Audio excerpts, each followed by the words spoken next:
Hello crafty friends, it's Jess from jesscrafts.com, and today I have a card for the latest Nook Designs Inky Paws Challenge.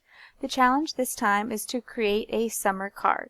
You can be inspired by the colors in the photo, but you don't have to create a rainbow card, you just have to create a summer card. I am going to use the rainbow colors in the card and some flowers, which I think are fit perfectly for summer. I am using the Beautiful Blossom set from Newton's Nook, and I'll also be doing some Distress marker ink spraying with my Distress sprayer. I'm starting with a white cardstock panel, Georgia Pacific 110-pound cardstock, cut with the stitched rectangle panel just because I like that little detail at the edge. And then I'm going to start stamping down my elements in VersaFine Jet Black Onyx ink because I will be doing some clear embossing over the black. This will create really solid black lines, but also because I'm going to be putting the ink over it, the ink would lay on top of the black and dull it, and since I want it to be a nice clear black, I'm going to put the clear embossing because that will resist the ink and the lines will continue to be nice and bright at the end.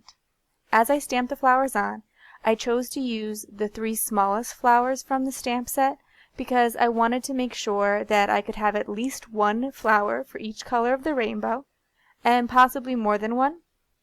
I also wanted to be able to do a line of flowers from the top left to the bottom right, as that's the way your eyes would be drawn naturally, and also that it would kind of create more of a cascading effect and a place to focus your eye.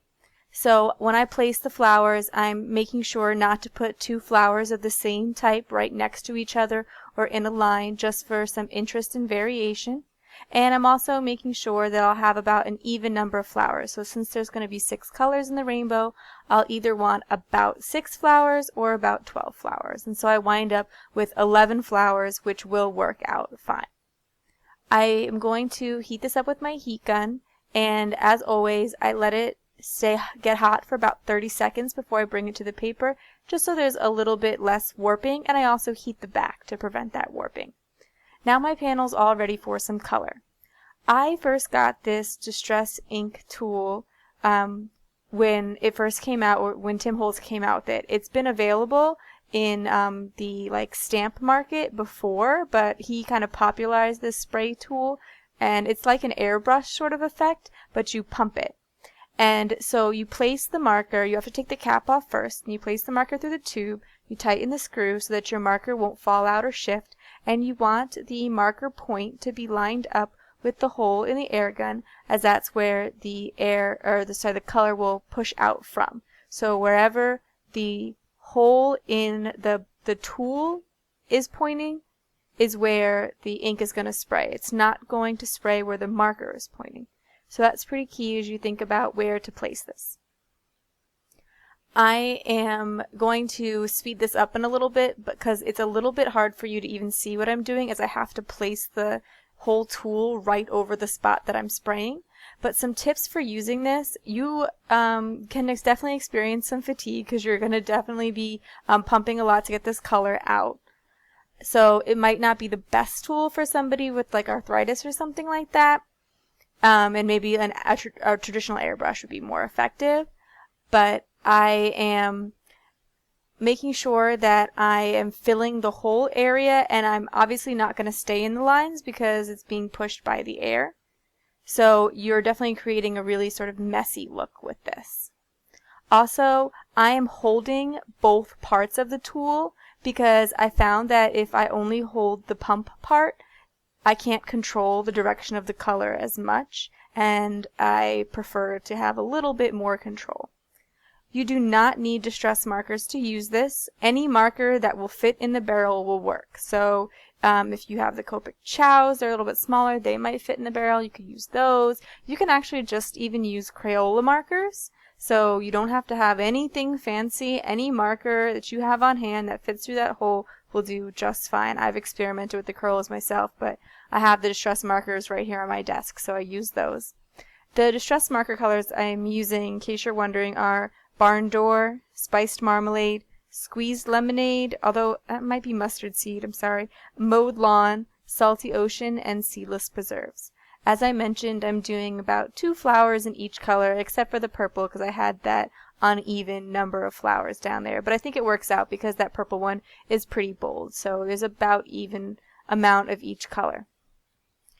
The spray was getting onto my craft sheet, and so when I went to add some adhesive, I accidentally got a little spotting in the white parts of the card, but it actually looks kind of cool to have a little bit of color sort of just sprayed throughout the card. So I didn't really mind it, and you can see it's so small you can't even pick it up on camera here. But then I put the whole panel on some black cardstock. I usually like to do that when I have a rainbow because I think it really helps all the colors pop evenly.